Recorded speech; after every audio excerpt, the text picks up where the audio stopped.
En nombre del Centro de Estudios de la Democracia, quisiéramos agradecer a todos su presencia en el día de hoy para tan interesante encuentro. En el día de hoy nos sentimos sumamente honrados de contar con la presencia de uno de los principales académicos y actores de América Latina, quien nos va a brindar una interesantísima conferencia que hemos denominado La Nueva Latinoamérica, un reto para Obama. Tal y como el título lo dice, vamos a tratar dos temas principales. Hablamos de una nueva Latinoamérica y, como nos explicará el conferencista, nos va a dar un breve esbozo de los cambios sustanciales que ha experimentado América Latina en los últimos 15 años, que incluso se habla de una nueva izquierda o de una izquierda remanente, y los retos que esta región representa para la nueva administración de los Estados Unidos. Y para tratar este tema contamos con la presencia del profesor Jorge Castañeda. Doctor Castañeda ha sido profesor durante más de 25 años en la Universidad Nacional Autónoma de México y actualmente catedrático en la Universidad de Nueva York en la Escuela de Ciencias Políticas. Escribe artículos para los diarios La Reforma en México, El País en España, de la revista Newsweek. También sus artículos han sido publicados por el Washington Post y por el New York Times. Es actualmente miembro de la Junta de Gobierno de Human Rights Watch, de la Academia Americana de Artes y Ciencias y de la Sociedad Filosófica de América.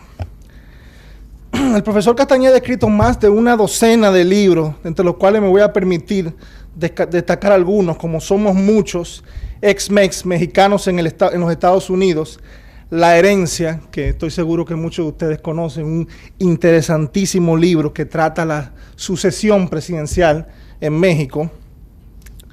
Leftovers, un análisis sobre la nueva izquierda que ha surgido o que ha quedado en América Latina, y Compañero Che Guevara, que es considerada una de las biografías más documentadas y más investigadas sobre la vida de Ernesto Che Guevara. Al profesor Castañeda se le acredita con haber sido uno de los arquitectos principales de la histórica victoria electoral de Vicente Fox en el año 2000, poniendo fin a más de 70 años de gobiernos de un solo partido en dicha nación.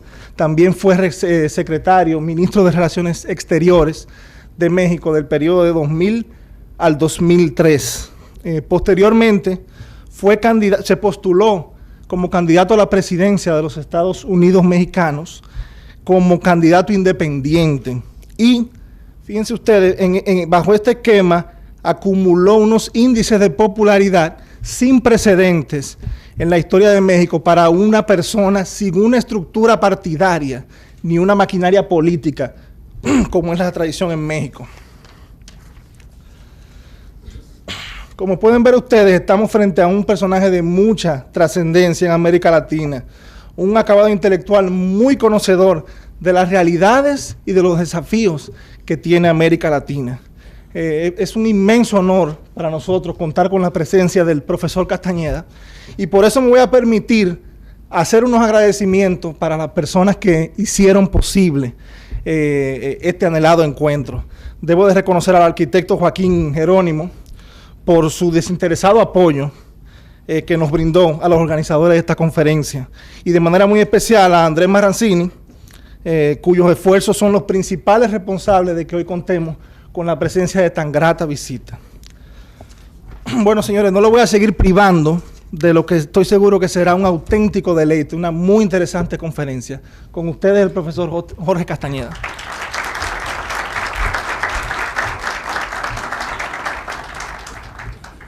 Muchísimas gracias, y gracias a todos ustedes por acompañarnos esta tarde. Para mí es no solo un honor estar aquí con ustedes, sino un gran placer. Realmente es creo la cuarta o quinta vez que vengo a Santo Domingo a hablar de asuntos de fondo.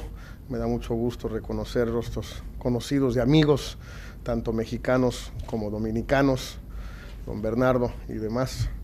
Y bueno, me gustaría mucho pues poder seguir viniendo con mucha frecuencia, y por tanto voy a tratar de hacer algo muy poco característico en mí. Voy a ser prudente, cosa que no se me da fácilmente.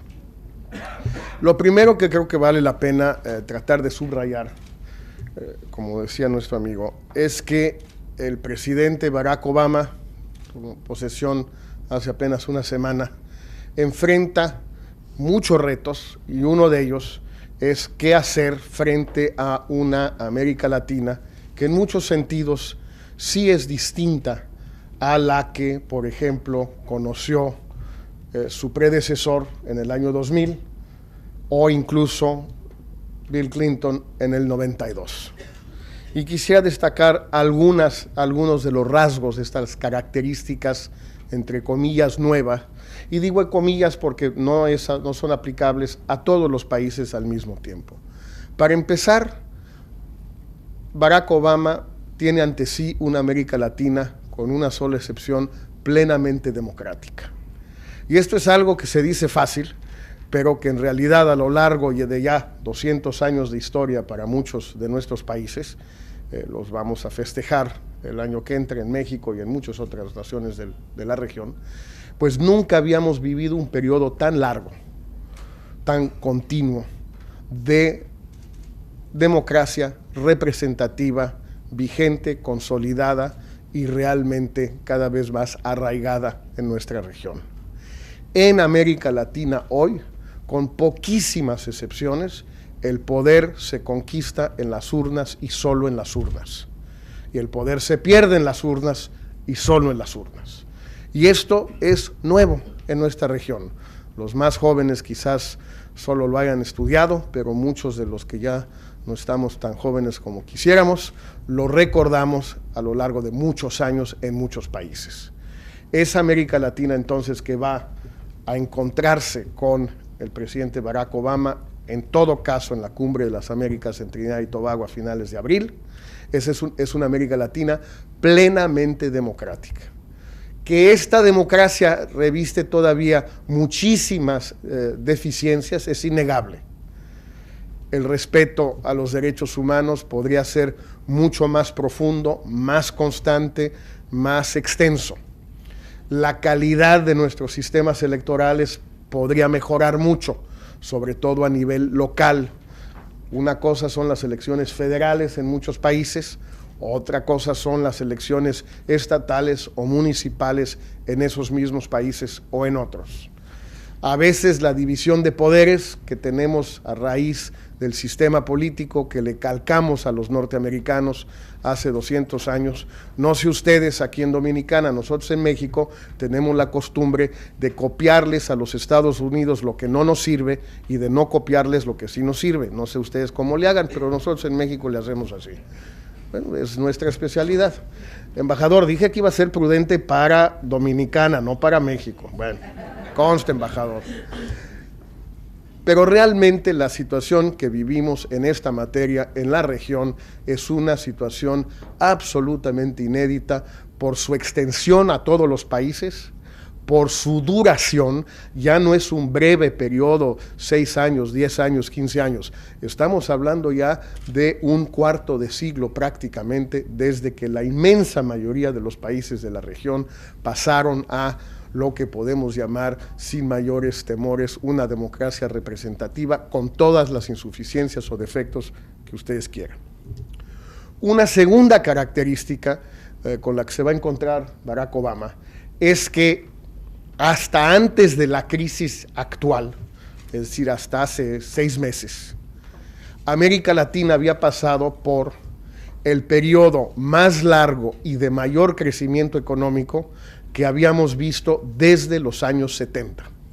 Estos últimos 5 años, del 2003 al 2008, han sido años de un crecimiento del PIB en la región de un promedio de 5%, en muchos países de bastante más que el 5%, e incluso en los países que crecieron menos, como México, Brasil, el crecimiento se fue dando y quizás fue menos porque se daba desde un nivel más elevado, como es lógico, se crece menos. Y estos 5 años, pues también se dice fácil, pero no los habíamos vivido desde finales de los años 70 o desde la crisis de la deuda de 1982, que como ustedes recuerdan, comienza en agosto de ese año con la suspensión de pagos por parte de México. Entonces, más allá de las dificultades económicas actuales, que van a ser enormes, y volveremos al tema, el hecho es que estos 5 años han sido muy buenos. Para algunos países vinculados a un boom de commodities, crecimiento más frágil.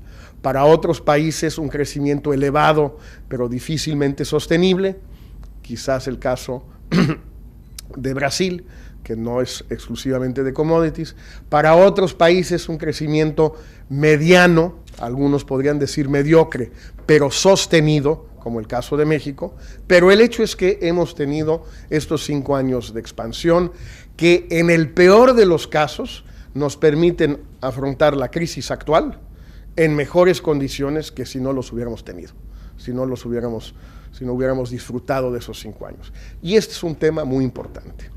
Pero quizás el tema más importante de esta nueva América Latina en estos aspectos, antes de pasar a la otra, es que ese crecimiento económico y esa democracia, lo que han construido, lo que han generado a lo largo de los últimos, incluso diría yo, 10 años, sobre todo en México, Brasil y Chile, es una expansión de la clase media, como no habíamos visto desde los años 60 y 70. Si uno ve hoy países como México, como Brasil, como Chile, ya estamos hablando de países donde 55, 60, quizás 65% de la población pertenece ya a una clase media, baja si ustedes quieren, pero clase media al fin. Acceso a crédito, vivienda, automóviles, educación media superior o superior para sus hijos, empleos o formales o informales, pero en muchos casos ya da casi lo mismo, porque para el sector informal hay prestaciones sociales en muchísimos países semejantes a las del sector formal.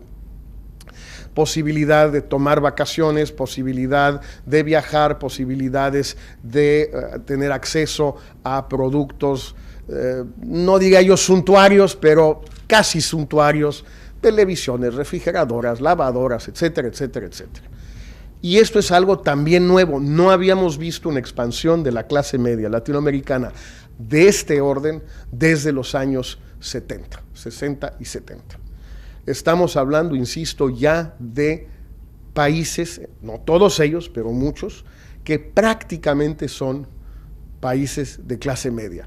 Yo sé, a propósito de mi país y de muchos otros, que se dice, y con toda razón, bueno, y en México, ¿y los 40 millones de pobres? Sí, y esto es inaceptable, intolerable y además innecesario. Pero si somos 110 millones de habitantes y tenemos 40 millones de pobres, pues las cuentas me dicen a mí, soy muy malo para los números, pero igual me dicen los números que tenemos 70 millones de no pobres.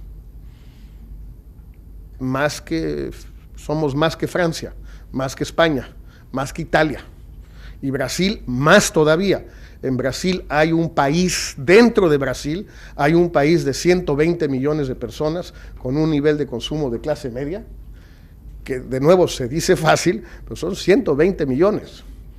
Esto tampoco lo habíamos visto en América Latina en muchísimos años, en realidad nunca lo habíamos visto.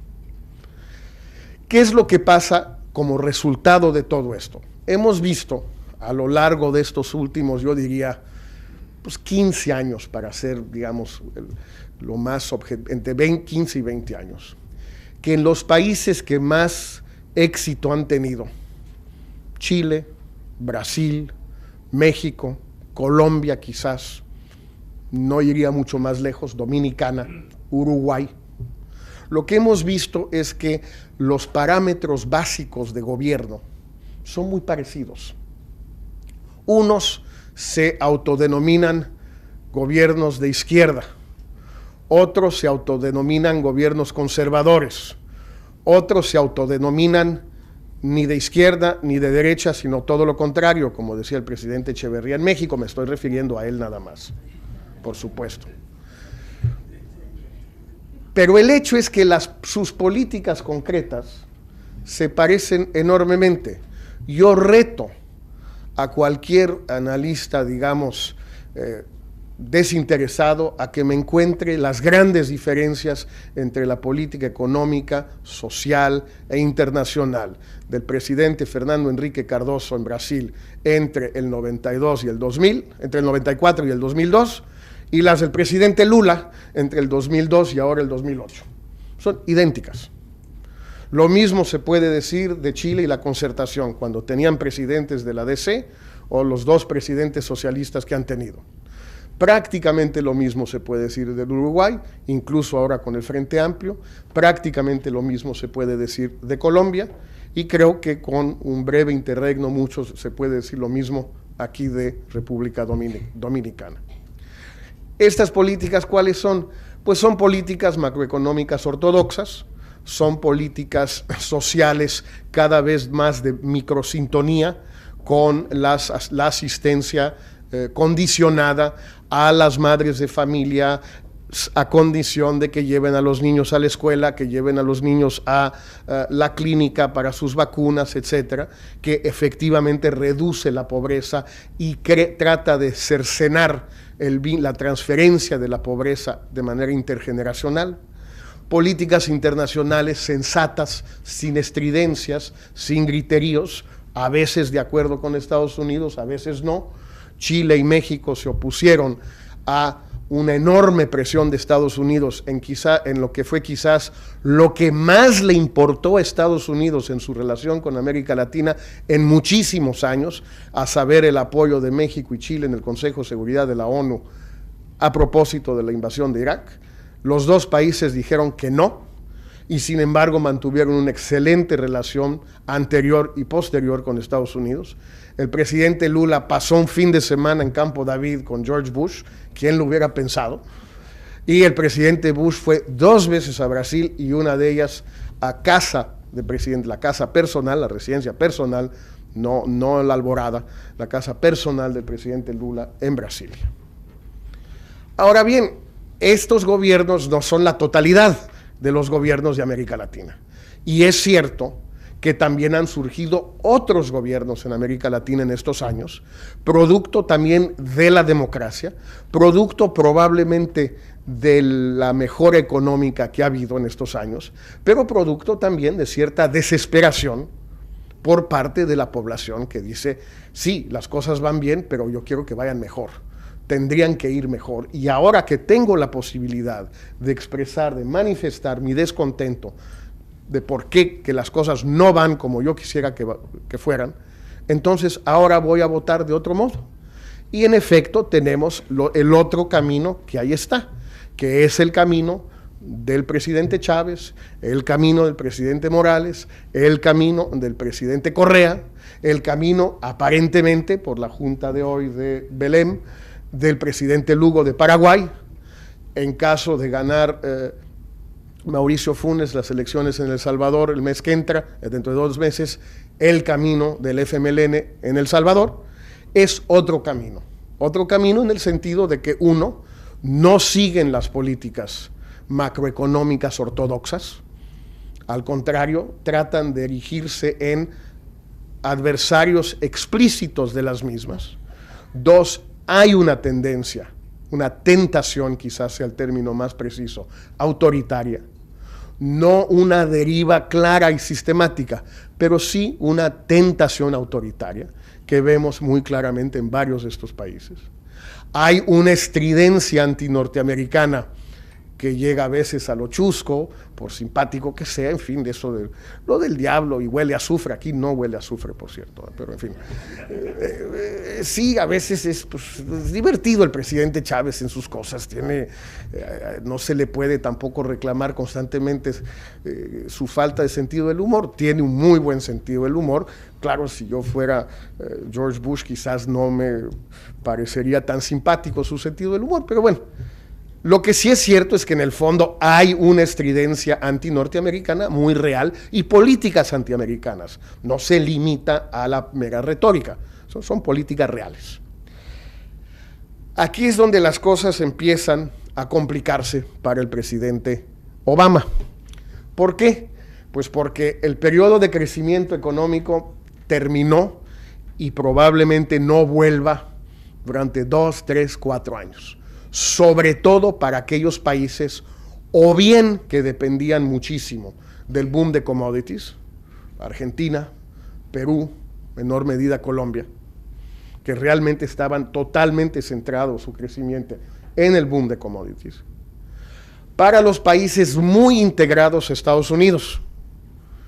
Y estoy hablando de 2 cuerdas en casa de 2 ahorcados, México y República Dominicana, porque en eso nos parecimos mucho. Somos 2 de los países más integrados, más sensibles a la evolución de la economía de los Estados Unidos, por las remesas, por el turismo, por la migración, y bueno, porque en el caso de México hemos desarrollado una industria muy competitiva, una industria muy moderna, sobre todo en el norte del país, pero 90% de las exportaciones de esa industria van a Estados Unidos. Como es bastante lógico, si está como a 100 metros Estados Unidos, pues habría que complicarse mucho la vida para exportar las mismas cosas a China a 10,000 kilómetros y las podemos exportar a 100 metros de distancia cruzando el puente. Entonces, hicimos lo correcto. Nada más que hacer lo correcto a veces tiene consecuencias incorrectas. Y eso es lo que nos ha pasado y es lógico que nos pase. Entonces, sí vamos a enfrentar no solo un fin del periodo de crecimiento, eso ya lo estamos enfrentando, sino que va a durar un cierto tiempo. Y la tentación, nuevamente la palabra, para que las izquierdas o el centro derecha o el centro izquierda, que se parecen tanto, Uribe y Calderón por un lado, Bachelet y Lula por el otro, Tabaré por un lado, Alan García por el otro, gobiernos y políticas que se parecen tanto en la ortodoxia y la ortodoxia democrática con éxito, en esos países se dé una nueva tentación de un jalón hacia la izquierda, hacia esa otra izquierda radical, estridente, con tentaciones autoritarias, etc. ¿Por qué? Pues porque eso es lo que siempre ha sucedido en América Latina cuando pasamos por periodos de receso económico o de caída económica severa. Todos lo recordamos porque lo hemos leído o vivido. Los años 30, los años 40 fueron momentos de grandes movimientos populistas, radicales, unos que le hicieron mucho bien a sus países, otros regular. No voy a hablar de cada caso, pero esa es la historia de América Latina. Entonces, esa deriva ahí está. Ante todo esto, ¿qué va a hacer Obama? En primer lugar, tiene una gran ventaja a su alcance. No sé cuánto le dure y no sé qué tan grande sea realmente, pero la tiene. George Bush fue sin duda uno de los presidentes más impopulares en América Latina, pues desde que hay memoria. Pero, extrañamente, no lo fue por lo que hizo o no hizo en América Latina. Porque la verdad, hay muy poco que reclamarle a Bush en América Latina. En todo caso, se le puede reclamar no haber hecho mucho o no haber hecho caso. Pero reclamarle, pues, a ver, vamos hacia atrás. Clinton, invasión de Haití. Creo que muy justificada y muy positiva, pero bueno, otros pueden pensar que no. Bush padre, Panamá. Reagan, Grenada, Centroamérica, las Contras, etc. Carter, ese sí no se metió. Ford, una serie de actos sumamente hostiles frente a Cuba, etc. Por supuesto, Nixon, Chile, el derrocamiento de Allende. Y bueno, no voy a hablar de Johnson en República Dominicana. Ya sin hablar, por supuesto, de Kennedy, Bahía de Cochinos, etcétera, o de Eisenhower, Guatemala, etcétera. Bush, que si hubo 2 o 3 gringos locos en Caracas que más o menos conspiraron en abril del 2002 contra el gobierno del presidente Chávez o aplaudieron el intento de golpe, es muy probable, pero también es muy probable que no era una política deliberada del gobierno de los Estados Unidos. De lo que se le puede reclamar a Bush es que no hizo gran cosa. No hizo la reforma migratoria, no logró todos los tratados de libre comercio que había prometido, sobre todo a los colombianos, no fue especialmente atento a los desarrollos en América Latina, mucho más que eso no se le puede reclamar realmente. ¿Qué es lo que la gente le reclama, le reprocha a Bush en América Latina? Pues lo que le reclama y le reprocha a la gente en el mundo entero: la invasión de Irak, Guantánamo, Abu Ghraib, Afganistán. Eso es lo que se le reclama. El unilateralismo en el Consejo en las Naciones Unidas. Lo de Kioto también se le reclama, no muy justamente, porque siempre hay que recordar que el Senado de los Estados Unidos, bajo Clinton y Gore, rechazó el protocolo de Kioto por 98 votos a 2. Un año antes de Bush. Entonces, pues sí, Bush no logró cambiar eso, no, pero no tuvo lugar bajo su mandato. Entonces el presidente Obama puede mejorar de inmediato la imagen de Estados Unidos, la presencia de Estados Unidos, la reputación de Estados Unidos en América Latina, con 3 o 4 cambios que no tienen nada que ver con América Latina. Efectivamente cerrar por lo menos en un año la cárcel de Guantánamo, aunque aquí es muy importante subrayar una confusión para evitarla que mucha gente tiene. No va a cerrar la base naval de Guantánamo. Yo creo que Estados Unidos va a devolver la base de Guantánamo a Cuba entre el 2238 y el 2250. Esa es más o menos la ventana que yo veo, ¿sí? Eso no va a suceder, punto. Ahora, cerrar la cárcel de Guantánamo creo que sí es algo que de aquí un año, un poquito más de un año, no estoy seguro que siquiera pueda hacerlo en un año, sí lo puede hacer Obama. Creo que va a retirar a la tropa de Irak, o por lo menos a la mayoría de las tropas de Irak, de aquí a 16, 18, 20 meses.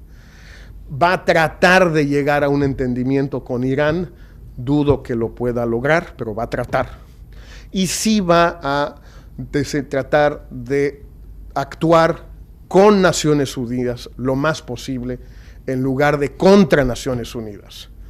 Y tiene, por cierto, la suerte, enorme suerte, que la composición actual del Consejo de Seguridad es tal que hoy sí es muy posible que Estados Unidos pueda lograr muchas resoluciones en el sentido de lo que busca en Medio Oriente en el Consejo. El único país árabe es Libia. Afortunadamente el coronel Gaddafi es un hombre muy pragmático y muy sensato, con los pies muy en la tierra, y que pues antes, digamos, vendía petróleo a unos y ahora le vende petróleo a otros, y pues es muy sensible, digamos, a los deseos de sus clientes petroleros, digámoslo así. Y por tanto Libia en realidad no es parte del bloque árabe en el Consejo de Seguridad. Entonces Obama va a poder hacer muchas de estas cosas que van realmente a cambiar la imagen de Estados Unidos en el mundo y por tanto en América Latina. Pero, aterrizando ya ahora, los retos reales que tiene en América Latina, aunque yo sé que hay muchas expectativas y yo las tengo, sí creo que es importante también colocarlas en cierto contexto y matizarlas lo más posible. ¿Cuáles serían los 3 o 4 retos importantes que enfrenta Barack Obama en América Latina concretamente? El primero, me parece a mí, es el migratorio. Es el más importante para mí porque pues vengo de México y, como ustedes saben, somos un gran exportador de gente. Exportamos muchísima gente, no tanto como ustedes, pero casi. Y no nos hacemos tontos, igual que ustedes, es un tema central en la relación nuestra con Estados Unidos. Es un tema absolutamente fundamental, lo es para México, lo es para Guatemala, lo es para El Salvador, lo es para Honduras, lo es para Dominicana, lo es para Haití, lo es para Jamaica, lo es para el Ecuador, por lo menos esos países. Perú cada vez más, Colombia y Venezuela también, pero es una situación un poco distinta. ¿Qué puede hacer el presidente Obama en esta materia? Pues puede hacer 2 cosas muy importantes. La primera es simplemente por decreto ejecutivo, suspender las redadas, las deportaciones, las detenciones. Los cónsules dominicanos y mexicanos en Estados Unidos saben lo que es lidiar con eso en estos momentos. Ha sido un año o 2 de pesadilla. más para los nuestros que para ustedes, porque la mayoría de los dominicanos son legales, como platicábamos en Nueva York, pero hay muchos que no lo son, y la mayoría de los nuestros no son legales, entonces son más vulnerables a esta política, que es una política odiosa, una política hostil, una política casi de enemigos, simbolizada por el famoso muro, que en realidad no es tal, pero bueno, se volvió un símbolo. En realidad no hay muro, ni se está construyendo, ni se va a construir, pero como todo el mundo piensa que sí lo hay, entonces es necesario dejar de construirlo, aunque no se esté construyendo. Es esas cosas raras de la política internacional que hay que tomar en cuenta.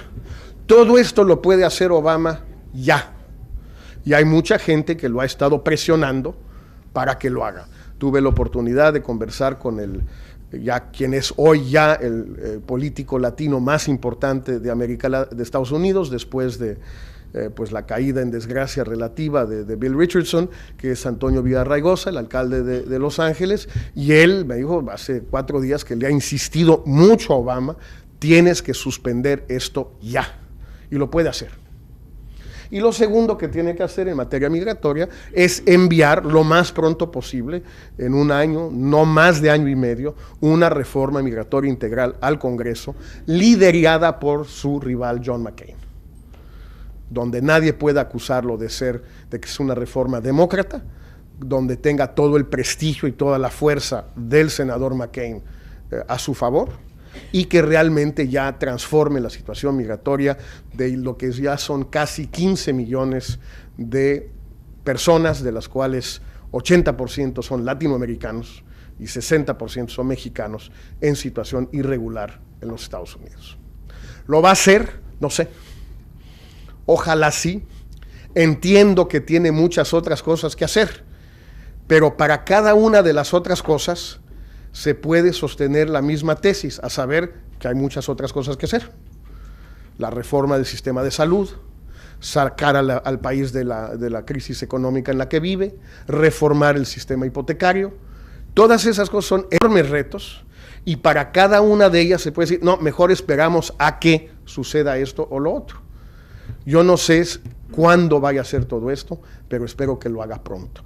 Esto para ciertos países de América Latina sería fundamental, no para todos.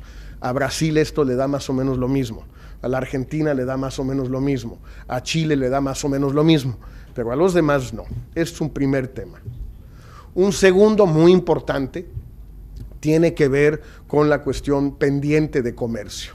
No porque en sí sea tan decisivo, sino porque parece ser un símbolo de desencuentro ya sea desde la izquierda, gente que piensa que los tratados de libre comercio, CAFTA, RD, NAFTA, Chile, Perú, etcétera, fueron tratados que perjudicaron a la clase trabajadora norteamericana e incluso a los trabajadores latinoamericanos, y que hay que fortalecer, reforzar los capítulos ambientales, laborales, derechos humanos, etcétera. Yo creo que con algo de razón, por cierto, pero sí es una opinión mía. Ya sea desde la derecha el reclamo que Bush no pudo sacar el de Colombia. El de Panamá tampoco, pero bueno, el de Panamá iba amarrado al de Colombia, entonces el problema, todos sabemos, no fue Panamá, el problema fue Colombia. Es un símbolo, se ha vuelto un símbolo importante, y Obama lo tiene que resolver. Tiene que resolverlo en 2 sentidos. Tiene efectivamente que cumplir sus promesas de campaña de revisar ciertos aspectos laborales, ambientales, derechos humanos, etcétera, de estos tratados, incluyendo CAFTA-DR, pero tiene también que lograr la aprobación del Tratado de Colombia por el carácter emblemático que reviste. Ese es un segundo tema donde tiene que avanzar. Un tercer tema que es pertinente para muchos países, de nuevo, no para todos, es el tema del narco. Y el tema del narco, como ustedes lo saben muy bien, porque nosotros también lo vivimos, o más que ustedes, es un tema que tiene 2 vertientes. Tiene la vertiente local en cada país, en México, en Dominicana, en Bolivia, en Colombia, en Venezuela ahora, en Guatemala. Y tiene la vertiente del impacto en Estados Unidos.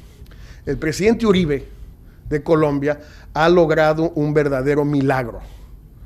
Pues es mucho más complejo y avanzado que los peces en pan. Realmente lo que hizo Uribe es extraordinario. Convenció al mundo entero y a los Estados Unidos que ha tenido éxito en la lucha contra el narcotráfico. Que gracias al Plan Colombia, que empezó con Clinton, no con Bush, y con Pastrana, al gasto de $10,000 millones, realmente ha transformado a Colombia. Cosa que ha hecho en cuanto a la guerrilla, en cuanto a los paramilitares, en cuanto a los atentados, en cuanto a los secuestros, la pesca milagrosa, todo eso, pero no en cuanto a un tema. ¿Cuál? El del narcotráfico. Hay más hectáreas sembradas de hoja de coca hoy en Colombia que hace 10 años. Más. Son cifras del gobierno de los Estados Unidos, de la CIA, de la DEA, están publicadas en las páginas de la CIA y de la DEA. El gobierno colombiano dice, bueno, pero es que no calculan igual. Pues no, pues las hectáreas, no hay 1000 maneras de calcular una hectárea, suelen ser 10,000 metros cuadrados. Hay hectáreas distintas en algunos países, pero la mayoría de las hectáreas en el mundo, pues sí miden 10,000 metros cuadrados. Pero también son las cifras de Naciones Unidas, de la Oficina de Naciones Unidas de Viena. El presidente Uribe ha logrado el milagro, la hazaña, de convencer a mucha gente que ha reducido el narcotráfico, cuando no es cierto. Lo que ha reducido son los efectos colaterales, que es lo que se puede reducir. No es fácil hacerlo, y Estados Unidos a veces lo dificulta mucho. Es un tema donde el presidente Obama va a tener que tomar decisiones muy, muy dolorosas y delicadas. En el caso de los países del Caribe, en el caso de México, en el caso de Bolivia, en el caso del Perú. Porque es evidente que lo que se ha estado haciendo no funciona. Pero que no funcione en cada país no es tan grave. No le preocupa a Estados Unidos que haya más hectáreas sembradas en Colombia hoy que antes, porque buena parte de la producción de esas hectáreas ya no va a Estados Unidos. Va a Europa, Rusia, Brasil, España, en fin. Es asunto de los españoles. Al final a los americanos, ¿qué diablos les importa lo que hagan los españoles? Con bastante razón. Pero cuando la violencia empieza a rebalsarse y entrar a Estados Unidos, cuando las organizaciones del narco empiezan a penetrar en Estados Unidos, cuando ya empiezan a verse afectados intereses norteamericanos, ahí la cosa se complica mucho. Y el presidente Obama va a tener que tomar decisiones muy delicadas en esta materia, sobre todo con México y los países del Caribe y los países, digamos, cercanos a Venezuela y a Colombia, porque sí hay una situación muy delicada que no admite respuestas fáciles. Ese es un tercer reto. Y el cuarto, que no podemos no mencionar, aunque yo creo honestamente que los líderes latinoamericanos han cometido un error al darle la prioridad que le han dado en su retórica vis-a-vis de Obama y de Estados Unidos en los últimos meses. Ese reto se llama Cuba. Yo honestamente no entiendo muy bien qué diablos le importa a los campesinos del altiplano boliviano si Estados Unidos levanta el embargo a Cuba o no. No entiendo por qué este es un tema importante para el presidente Morales o para cualquiera de ellos. No veo la pertinencia. Tengo la impresión que a lo largo de los últimos 50 años, millones y millones y millones y millones de campesinos bolivianos, paraguayos, ecuatorianos, etcétera, han vivido muy mal, por cierto, pero han vivido, sin que el embargo o bloqueo a Cuba les importe mayormente. No tengo la impresión que se levantan en la mañana, prenden el radio, la televisión y ven, ¿ya levantaron el embargo? Y si no, se deprimen mucho y no salen a cultivar su tierra. No creo. Mi impresión es que francamente les da enteramente lo mismo. Pero por razones de otro tipo, muchos de los líderes latinoamericanos han hecho de esto una especie de piedra de toque de un cambio en la política de Estados Unidos hacia América Latina. Para concluir entonces, ¿qué puede hacer? Lo primero que hay que recordar, y que se olvida con mucha frecuencia, es que desde 1990 94, y en realidad terminó el proceso en el 96, el llamado bloqueo o embargo, que comenzó en 1962 como un decreto ejecutivo del presidente Kennedy, pasó a ser un acto del Congreso o una pieza legislativa a partir del 96, la llamada Ley Helms-Burton. Por tanto, ningún presidente de los Estados Unidos puede abrogar el embargo sin que el Congreso así lo determine. En la Cámara de Diputados no hay veto y, por tanto, probablemente Obama pudiera lograrlo sin muchas dificultades si quisiera. En el Senado necesita 60 votos, que no tiene, para hacerlo. Podría apretar a un número suficiente de republicanos, perdería una decena de demócratas, necesitaría una quincena de republicanos, los podría conseguir si se dedicara a eso. Pero ya vimos antier que para su paquete de estímulo económico, que es 48,000 millones de veces más importante para el pueblo de Estados Unidos que el embargo a Cuba, no consiguió un solo voto republicano en la Cámara. Ni uno. No uno. Entonces, yo francamente dudo que quiera gastar capital político en juntar 15 votos republicanos en el Senado para levantar el embargo a Cuba a cambio de nada por parte de los cubanos, porque los cubanos en eso han sido muy consistentes a lo largo de 50 años. Lo levantan porque lo levantan, punto. No vamos a dar nada a cambio. Bueno, pues es una postura muy consistente, muy congruente, no sé si muy sensata, pero en todo caso muy consistente. ¿Qué puede hacer Obama? Sí puede levantar las restricciones que Bush impuso al envío de remesas y a los viajes a visitar a la familia. Y sería importante que lo hiciera. Pero esto significaría simplemente volver al statu quo ante de 1999. No tiene nada que ver con el periodo 62-99. O sea, es simplemente quitar lo que Bush puso injustamente, aunque es complicado porque al mismo tiempo que Bush hizo eso, permitió ya la venta de alimentos y hoy el principal proveedor de alimentos a Cuba, por supuesto, es Estados Unidos, con todo y embargo. Entonces, pues es complicado ver exactamente cómo se come todo esto, ¿no? Al final del día, ¿qué creo? Yo creo que el presidente Obama va a disfrutar de una luna de miel con América Latina que no va a tener mucho que ver con las realidades. Yo recuerdo, seguramente el embajador Loaesa lo recuerda mejor que yo, el viaje del presidente Kennedy a la Ciudad de México en 1963. 1 millón de personas lo aclamaron en el viaje del aeropuerto al Zócalo de la Ciudad de México, donde tuvo un evento de masas junto con el presidente López Mateos. Y por cierto, ese millón no eran lo que en México llamamos acarreados, esos sí fueron por su voluntad, no como sucede en otros momentos, para todos los partidos, no. Por cierto, quizás en todos los países, no sé si aquí, pero en México sí. No por las políticas de Kennedy, ya había pasado Girón, ya había pasado la crisis del Caribe de octubre. No era un presidente cuyas políticas eran especialmente atractivas para América Latina, pero tenía una característica fundamental que ningún otro presidente americano jamás había tenido: era católico. Y eso en México pues cuenta mucho. También tenía esposa guapa, eso también cuenta mucho. No lo voy a negar. Pero era católico. Obama, ¿qué es? Pues es como la canción de Puerto Rico, es un presidente piel canela de los Estados Unidos. Y eso en un continente piel canela, en su inmensa mayoría, pues es algo que automáticamente le va a dar una luna de miel, una reserva de buena voluntad, de entusiasmo, de optimismo, de expectativas, que va a durar bastante. Y eso es algo realmente fantástico, si es que nuestros gobernantes lo quieren aprovechar. ¿Por qué? Con esto termino.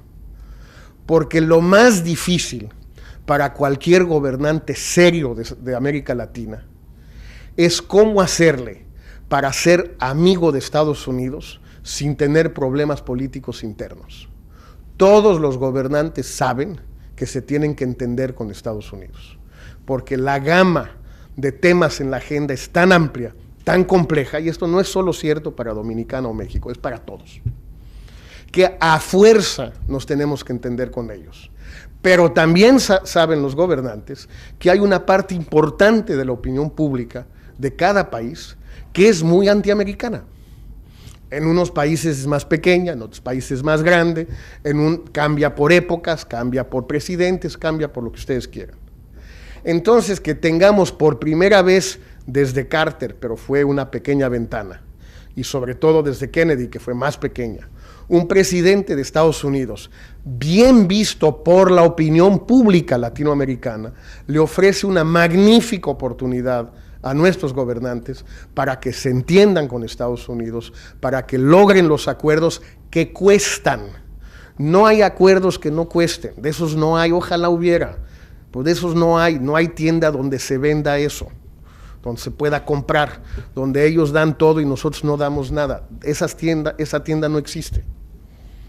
Ojalá nuestros gobernantes aprovechen esta magnífica oportunidad que nos da el hecho que Estados Unidos va a tener, yo creo, un presidente inmensamente popular en América Latina, haga lo que haga, por lo menos los próximos 2 o 3 años. Muchísimas gracias y estoy a sus órdenes.